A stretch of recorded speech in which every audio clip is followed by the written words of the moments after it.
Bit, aujourd'hui je vais te présenter les différents types de textures ou de matériaux qu'on peut trouver dans Source 2 et tu vas voir qu'il y a sûrement des trucs que tu ignores et qui sont vraiment importants. Alors le premier type de matériaux qu'on peut trouver, c'est les textures qu'on va appeler répétables ou seamless. C'est-à-dire que si t'es pas trop con, t'as deviné, hein, elles sont, oui, répétables. Généralement ce sont des textures qui sont assez grosses comme ma tub et qui peuvent être répétées pas mal de fois avant qu'on voit les répétitions. Dans cet exemple, tu peux voir qu'ici on a une texture répétable, et si jamais j'agrandis un petit peu, donc là elle fait 128 par 128, et si jamais j'agrandis un petit peu ma texture comme ceci, normalement elle devrait être répétée au niveau de mon curseur là. Donc normalement cette partie là, que je suis en train de passer avec mon curseur, devrait être exactement la même partie que cette partie là. Et j'ai bien l'impression que c'est le cas. Ici on a une petite brindille et une deuxième petite brindille. Et si on retourne là, voilà, c'est ça, on a toujours la brindille ici et la petite brindille. Donc ça, c'est un petit peu le matériau de base que tu peux étendre quasiment à l'infini sans que ça se remarque de trop, sauf si évidemment tu fais quelque chose d'abusé comme je suis en train de faire et que tu prends du recul. Tu vois, si tu prends du recul, là on voit bien les différentes répétitions, mais si tu n'exagères pas trop et que tu te mets d'assez près, ça va, ça passe. Par contre, il faut surtout pas confondre les textures qui sont répétables, seamless, comme celle-ci, des textures qui sont tileables. Parce qu'il y a pas mal de gens qui confondent tileable et seamless, et je vais te montrer la différence tout de suite. Alors j'ai pris celle-là, mais celle-là c'était pas un exemple super cool. On va prendre un exemple un peu plus parlant comme bah tiens, des carreaux, là ce sera pas mal. Voilà. Donc ça c'est une texture qui est tileable. Elle est répétable également, mais elle est avant tout tileable. Et je vais te montrer la différence. Donc je vais la replacer sur ma grille ici, puisque justement tout l'intérêt des textures qui sont tileables, c'est qu'elles ont été dessinées sur la grille. Ici, si tu regardes en bas à droite, j'ai une grille que j'ai définie à 8, et j'ai activé le snap. C'est-à-dire que là, si je le désactive, je peux bouger de manière totalement libre. Par contre, si je l'active, je snap sur la grille. Et là, tu vas voir qu'avec une texture qui est tileable, alors je crois que celles-ci, elles font 4 ou 8, je me rappelle plus, ouais, elles font 8, tu vois. Avec une texture qui est tileable, en fait, chaque carreau fait exactement 8. Non, pardon, 4. Enfin bref, t'as compris. Donc tout l'intérêt d'une texture qui est tileable, c'est pas le fait qu'elle puisse se répéter, et évidemment, elle peut se répéter à l'infini. C'est une texture qui est répétable, mais elle est, en plus d'être répétable, elle est tileable, puisque celle-ci, je peux exactement la faire correspondre à la taille de ma grille. Et ce qui est vraiment intéressant avec ce genre de texture, c'est que déjà je vais pouvoir faire des trucs un petit peu plus sympa au niveau de la géométrie. Imaginons par exemple, ce qu'on va faire, c'est que... Tiens, je vais la couper. Et là, tu vois, si je coupe ma texture, mon...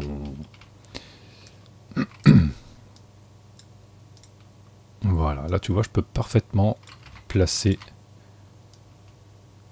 sur un carré précisément. Et si j'ai envie de prendre ce carré-là, je peux remettre encore une petite ligne ici. Et puis, je fais n'importe quoi, hein, mais c'est juste vraiment pour te montrer. Et là, tu vois, je peux m'amuser à enlever, par exemple, 2 carreaux. Ou un seul carreau, tu vois, si j'ai envie d'enlever... Tiens, on va enlever les 2 noirs, là. Donc je peux précisément enlever les 2 carreaux noirs sans avoir à me prendre la tête visée au poil de cul près. Donc si j'ai envie de les virer ou de les extruder par exemple, ben je peux le faire très facilement. Et ça c'est vraiment tout l'intérêt de la texture qui est tileable, c'est d'avoir quelque chose qui est tout le temps sur ta grille, donc que tu peux travailler pour rajouter un peu de la géométrie. Et en plus de ça, le deuxième intérêt, comme ce sont des textures qui sont tileables, eh ben je sais de base qu'elle sera forcément tout de suite de la bonne taille et qu'elle sera alignée sur la grille. Là tu vois, j'ai construit mon petit truc qui est extrêmement laid, qui n'avait aucun putain de sens. Mais si je prends une texture de carreaux, je vais prendre des petits carreaux parce que sinon ça se verra peut-être pas très bien. Mais voilà, là tu vois, tout de suite, ma texture est parfaitement alignée et le dernier carreau, il arrive au niveau du mur. Il n'y a pas de risque que ta texture, elle arrive... Bon, là, je vais un peu tricher pour te montrer, mais il n'y a pas de risque que ta texture fasse ce genre de conneries, tu vois. Il n'y a aucun risque que ça arrive, ça. Donc ça, texture tileable, c'est vraiment les textures qui seront tout le temps sur ta grille. Et là, tu vois, j'ai activé la grille visuellement. Alors, tu peux le virer ici quand tu vas dans Map. Tu peux activer Show 3D grille. Donc, je te conseille de le laisser au moins au début, histoire de placer tes blocs correctement. Mais voilà, donc ça c'est l'intérêt des textures tileables. Elles sont répétables. Je vais la virer. Elles sont répétables, évidemment, mais leur avantage, c'est qu'elles sont toujours sur la grille. Et si jamais elle n'est pas sur la grille, imaginons par exemple que pour X raison, tu as bougé ton bloc ou n'importe quoi, tu l'as bougé et ce n'est pas aligné parce que voilà, t'as un peu fait de la merde. Tu peux toujours reprendre, tu sélectionnes par face évidemment, tu sélectionnes la face et ici tu as aligné sur la grille ici. Et en cliquant dessus, automatiquement il va te réaligner ta texture par rapport à la grille. La grille que j'ai désactivée, mais que tu peux réactiver en mettant ici. Voilà. Donc là, logiquement, chaque carreau là devrait être aligné par rapport à la grille 3D. Et si on regarde, et ben c'est le cas. Un autre type de texture qui est assez intéressante, ça va être les textures qu'on appelle hotspot. Alors si tu tapes hotspot, ou alors HS en général, HS tu vas trouver. Si je mets juste concrete HS, je devrais trouver pas mal de trucs normalement, voilà. Tu remarqueras qu'il y a une texture qui... Il y a plein de petits morceaux à l'intérieur, c'est assez bizarre. En fait, cette texture-là, je vais essayer de te l'agrandir pour que tu puisses me la voir. Voilà, en fait, cette texture-là, elle contient différentes textures. Ici, tu peux remarquer, là, sur mon curseur, tu as une grosse texture qui est ici, comme ça. Tu en as une autre ici qui est très grosse comme ça. Tu en as plusieurs petites dans ce sens-là. Et ce genre de texture, elles sont faites pour automatiquement s'adapter suivant la taille de ce que tu vas, sur laquelle tu vas l'appliquer. Donc ces textures-là, les textures qui sont underscore HS ou hotspot, il ne faut pas les appliquer comme tu fais habituellement en faisant juste le fameux Shift T. Si tu fais ça, tu vas avoir une répétition dégueulasse à chaque fois. Là, tu peux le voir d'ailleurs, c'est vraiment dégueulasse. Donc pour éviter ce genre de problème dégueulasse, puisque là en fait on est en train d'appliquer une texture qui n'est pas du tout faite pour ça. Là si tu regardes, là je vais m'approcher pas mal du poteau, là on voit bien ici, tu vois, il y a une texture ici, là comme ça. Il y en a une deuxième comme ça. Il y en a une troisième comme ça. Et même une quatrième. Puis il y en a une beaucoup plus grosse à côté. Donc c'est pas du tout fait pour être appliqué comme ça. En fait ce qu'il faut que tu fasses, c'est que tu passes en mode face, que tu sélectionnes tout ton objet, donc en faisant un double clic par exemple, et à partir de là, tu vas faire Shift H, Alt H, pardon. Et en faisant Alt H, tu appliques une texture hotspot. Et là, tu remarques que automatiquement, l'éditeur a été chercher dans cette texture, donc dans cette texture qui est très très grosse, il a été chercher un morceau de la texture qui correspond à la taille de mon pylône. Je peux faire la même chose sur un autre, Alt H, et tu verras, comme il y a différentes tailles et différentes variantes à chaque fois, on n'a pas tout le temps le même pylône en béton. Et je vais en refaire encore un, voilà. Et là on a encore un pylône différent. Donc là tu vois la différence entre une texture mal appliquée qui est une texture hotspot qui n'est pas du tout faite pour être appliquée comme ça, et une texture hotspot qui est appliquée correctement. Donc pense bien quand tu utilises des hotspots, et toutes ces textures-là, elles ne sont pas faites pour être appliquées comme des matériaux normaux. Il faut vraiment les appliquer en mode hotspot, donc Alt H, pardon.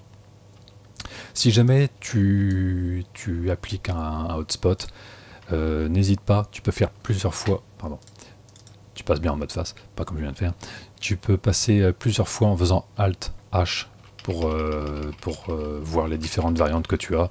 Donc là on va s'amuser, je vais faire exprès, voilà.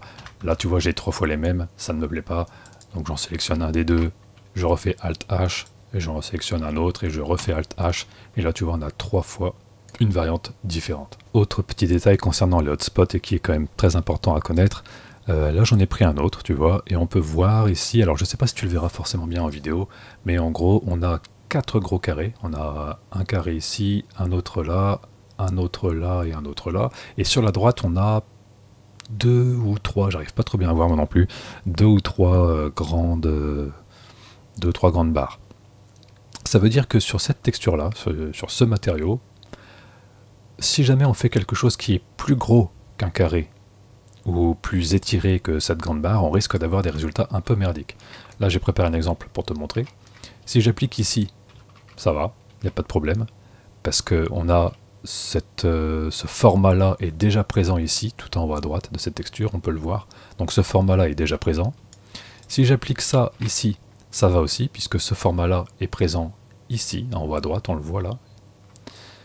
Là, c'est à peu près la même chose qu'à gauche, mais en plus petit, donc il va faire exactement la même chose, mais il va juste réduire la taille de la texture.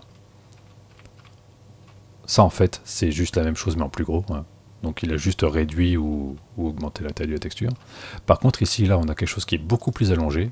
Et si j'applique le hotspot, eh ben, tu peux voir que la texture est vraiment dégueulasse. En fait, on voit qu'elle est étirée de gauche à droite, là. C'est vraiment pas beau du tout. Donc fais bien attention quand tu utilises des hotspots, c'est pas le truc magique, ça s'adapte pas parfaitement tout le temps, étant donné qu'il faut que dans chaque hotspot, tu aies quelque chose qui soit du bon calibre de ton mesh. Là tu vois, on voit les différentes faces à chaque fois. T'en as certains qui vont en contenir beaucoup, par exemple ici tu vois, sur celui-là on voit il y en a vraiment beaucoup là, il y a pas mal de variantes, il y a pas mal de tailles différentes. Ici, je voyais des carrés, des tout petits rectangles, des grandes barres. Donc celui-là, il devrait pas mal s'adapter, je pense. Voilà, tu vois, celui-là, il s'adapte très bien. Très bien.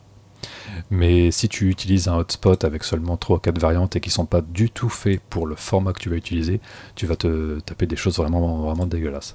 Tiens, celui-là, on le verra peut-être mieux, je pense, en vidéo. Il y a pas mal de contraste dessus, je pense qu'on le voit bien là. Là, tu vois, sur celui-là, tu as vraiment... Tiens, je vais essayer de te faire une animation After Effects dégueulasse et de faire un agrandissement pour te montrer toutes les différentes tailles. Je sais pas si j'aurai le courage de le faire, mais bon, là tu vois, ouais, on va dire que je vais le faire. Là tu vois, tu as vraiment plein de variantes différentes et surtout plein de tailles différentes qui font que tu peux vraiment utiliser cette texture hotspot sur pas mal de meshes différents. Et enfin, le dernier type de texture que tu vas pas mal utiliser, ça va être les textures blend. Alors je vais te faire un petit exemple rapide ici. On va faire ça. Et puis on va chercher, donc on va taper blend.